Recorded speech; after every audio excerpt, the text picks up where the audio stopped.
Hi everyone, welcome to my channel. My name is Renu. So I'm ready with another update on AOR and eCOPR on TR to PR pathway for essential international students in healthcare program. So this is the status. So if you see the time over here, it's 3 o'clock and you will be able to see the streams. So workers in Canada, healthcare is 20,000 is the target, and so far 2,563 has been accepted. So this number is relatively low. However, when we go to the workers in Canada essential non-healthcare, that's what we are covering. So it's 30,000 is the target and 24,685 has been submitted. So this is really concern for those who are still in the queue. I would make sure that I will cover all the questions, whatever I can, towards the end of this video. So stay tuned, and if you have any more FAQs, you can write back to me. I will cover more in detail as a video, so it will help all the applicants. Okay. Now, for international students, as you know, that 40,000 was a target, and it's been reached to its cap within 24 hours.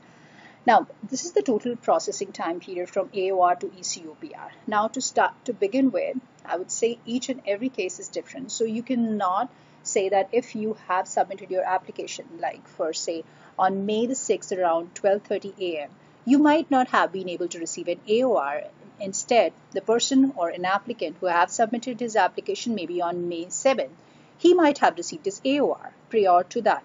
So this is definitely first come first basis, but there are variation with each application. So I'm taking into account based upon the number of applications who has received their OARs and eCOPR. So I'm covering that. So if you have submitted your file maybe from May 6 to May 6/15, the expected time period of receiving an AOR, it could be 1 to 2 months, and it could be more than that. It may take like 3 months or maybe like 4 months time period. But again, it would vary from case to case. Now, in that particular case, if an application has been submitted from May 6 to May 15, medicals or biometric requests will be made within 1 to 2 months time period. This is what has happened with the cases or applications who already got or received their AOR and eCOPR.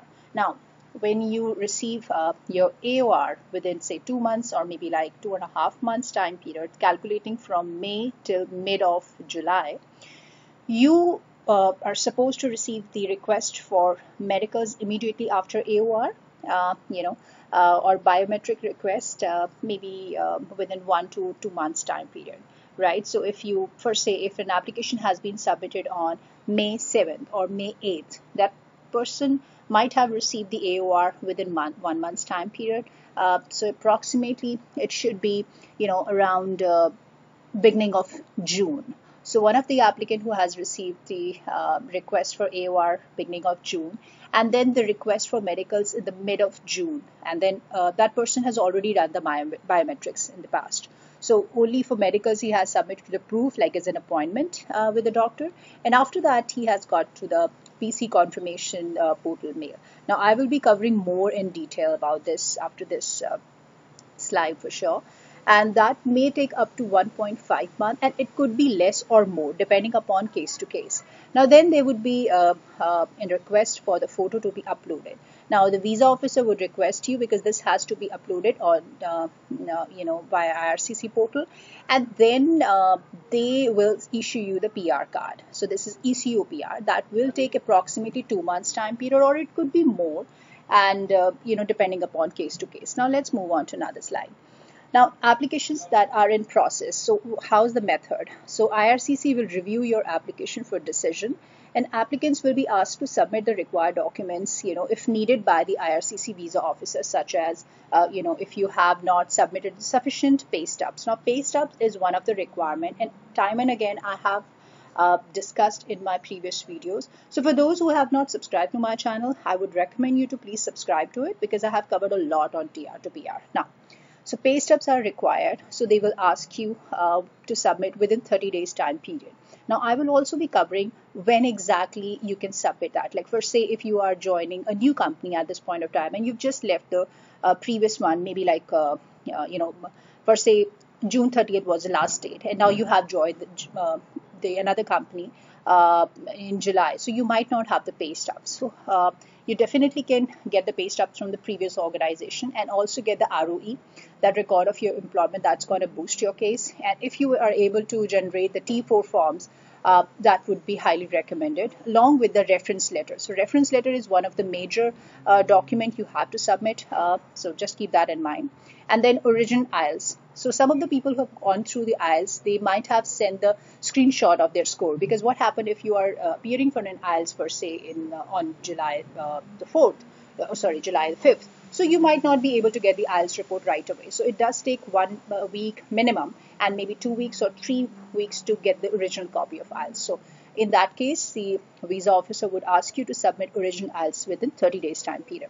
Then there would be a requirement for original PCC within 30 days time period. Now, some of the applicants have submitted the request that they have made to their country for PCC, Police Clearance Certificate, through BLS, and then they have to submit the reference letter for that. And I did share the format how you can do that in my previous video. The link will be sent in the description box below. And during the time of processing your application or evaluating, visa officer would ask you to submit the original PCC, and that is the mandatory requirement. Now PCC has the validity of 6 months, so just keep that in mind. Now then they may ask you for RCMP fingerprints within 30 days. Now a lot of people had confusion that should we go through the RCMP fingerprints right away. I would not recommend, because unless and until it's not been asked by the IRCC visa officer, you don't have to initiate the process. And they will definitely give you 30 days time period. So you have to make sure that you submit the documents within that stipulated time period. Now, again, another requirement would be medicals. If you have not submitted your proof of medical, so sometimes you have submitted only the appointment, the proof of your appointment of your medicals. So in that case, you have to submit the original medicals, what you have gone through the doctor within 30 days time period. And then the biometrics. Again, if you have not gone through the biometrics, you have to do it. Biometric is again a mandatory requirement. However, if you have done through your student visa or a work permit, you don't have to redo it unless and until it's asked by the visa officer. Biometric has the validity of 10 years. So just keep that in mind. Moving on to how you will be contacted. Now, IRCC first will make the request through IRCC secured account. So you have to make sure that you have generated IRCC secured account. I will be sharing how it can be created. Like I did the whole video on it, so I'll share the link with you. Then you will be able to receive all the updates from IRCC via email. So keep eye on on your account regularly, so you will be able to get the update onto it. And you have to make sure that all the correspondence will be all the required documents has to be submitted within 30 days time period. Now, some of the people have confusion that what if we are not able to get it within 30 days time period. 30 days means 30 days. So deadline is something very important. Your application may be refused if you're unable to fulfill the requirement within 30 days time period. So just keep that in mind. All the correspondence, whatever you forward to IRCC, should include your UCI number and the application number. That is mandatory. So UCI number is generally given on the top of your work permit or study permit, so you can always verify. And in case if you have any confusion, you can reach out to IRCC customer support from Monday to Friday, and I am going to send the number again in the description box below. Now, how you can log into your PR confirmation portal. Now, this is only for the applicants who have received the confirmation. So you have to sign in with your temporary password and the login ID what is being given to you by IRCC. You have to set up your own password after that, and then you have to verify your information that eCOPR document it's required so that they can validate it. And then you have to notify IRCC in case if you find any kind of error. So just make sure that you review the document properly, thorough understanding. And then you have to submit the request in case if any error is there and you want the amendment to be done. You can send it through this IRCC client portal client IRCC at cic.gc.ca. And if the information is absolutely accurate to your knowledge, you can print your eCOPR document, and that's the final one. So, and now how you can actually get the PR card. Again, it's for the applicants who have reached this level. Sign into your PR confirmation portal and confirm your presence that yes, you are physically available in Canada. Again, the same question a lot of people have in mind. That's what if we have applied for our application and we're still waiting for the AOR. So can we just travel to India or their native country? I would recommend please hold that. This is very important and this is lifetime opportunity. Don't miss upon it. Now upload your latest photo. After that, this must be a digital or scanned photo. So you cannot take like a phone picture, or you cannot take it like randomly from any camera and just scan it and send it to your visa officer. This is not recommended. So you need to have a digital photo and it should be a scanned photo as per the specifications.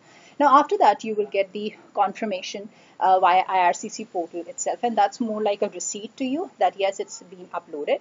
And then IRCC will again review it, just to make sure that the photo is meeting the requirement.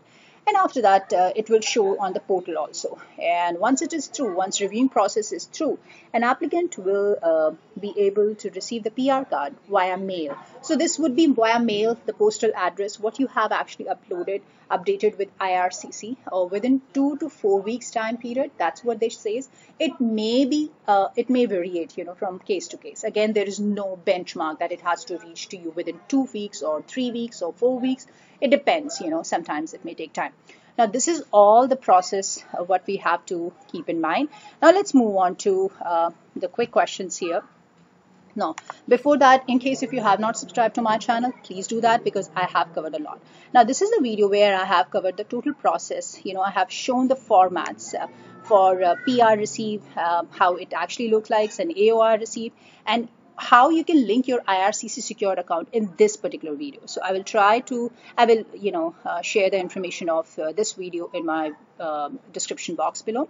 Now, in case if you're still struggling, there are huge number of applicants who still are going to apply for the application. This is the video where I have covered step-by-step information on how you can fill up the form and what exactly is a PCC reference letter and how you can actually get the format. So this will be covered in this video. So in this we have I have covered the reference letter formats and then the experience letter format over here, and this is again one of the video. So I would highly recommend please go through that, and I did cover a lot on the NOC, so you can just go one by one onto there. Now once you're through, this is how the permanent resident portal would look like. So you have to create an account. So now if you see that a new account should only be created if you're starting a new permanent resident application using this portal. Now if you are using this portal to confirm your permanent resident status and receive your permanent resident card, IRCC will create an account for you and email you your username and temporary password. That's what I have explained to you.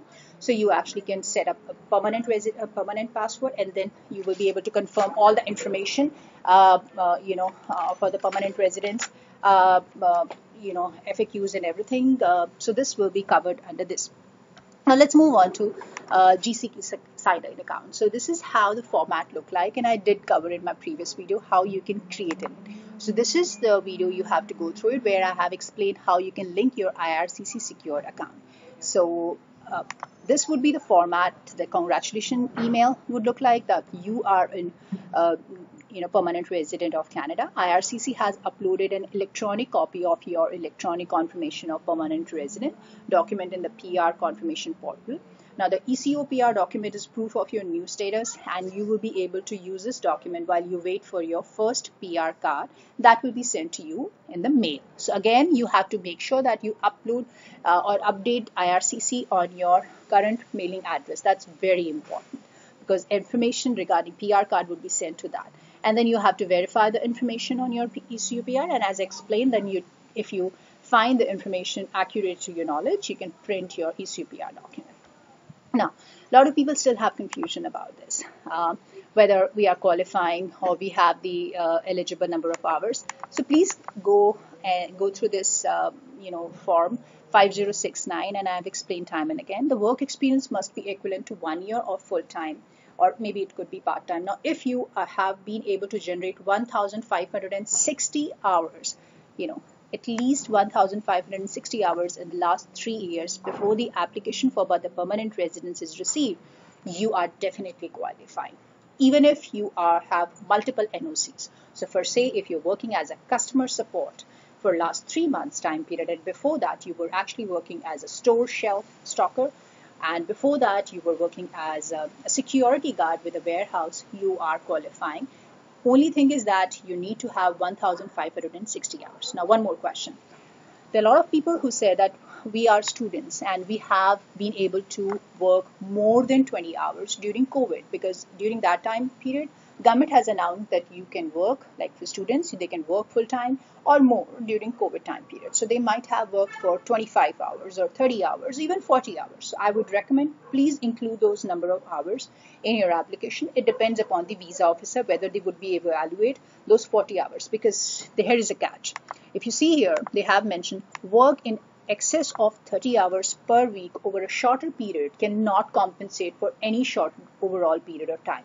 So this is clearly mentioned that in case if you are trying to squeeze in your number of hours, they will not be able to consider that. But again, it depends upon the visa officer how he would able to evaluate it. Now, I would recommend please go through it. Now, your profile should match with NOC. Also, you should be working at the time of your application. For say you have submitted your application today and you were working, and maybe like 10 days down the line you are without work. As per the rule, it will not be considered invalid, because they are asking that you should be working at the time of application. Okay, so you're meeting that benchmark. Now, in case if you are off, you are eligible to have the allowance for 2 weeks time period. Only thing you need to add is an explanation letter. Now, I have also included the format of explanation letter and reference letter in these two videos, so just please go through it. So if you have any confusion, you can go back to this. Now, there are doubts in mind of people that what if we are working with different NOCs, and what if the job duties are not exactly the same. So for say 6622, so this is a store shelf, stockers, clerks, and order fillers. So when you go to this NOC 6622, you will be able to understand the job duties for this profile. Now for this, I would definitely recommend you to go to NOC's list here, and you will be able to get the information. So let's go to cic.gc.ca first. You click on it. That's how you can actually find the NOCs. Over here, you can simply go TR to PR pathway or updates. So just click on updates over here. When you click on updates, this will be able to get you to this page. And click one more time. Now this is how the updates look like. So you click on it here, and you will be able to get the updates here. So you have to reach to number 3 actually. This was May 27th. That's what they have made the announcement here. So May 26, sorry. So you can just go to here, and you will be able to get the update through that information. So all you have to do is just go to NOC's list and follow the instructions onto it. I did cover a lot. So these are the annexure A and annexure B where all the job duties are in. It's not required to be the replica of what you are working. 70 to 80% job duties should match with this, and I have covered all the NOCs in these 3 videos. So just go through it one by one. If you still have any question, you can always get back to me via email. Till then, take care and stay safe. Bye.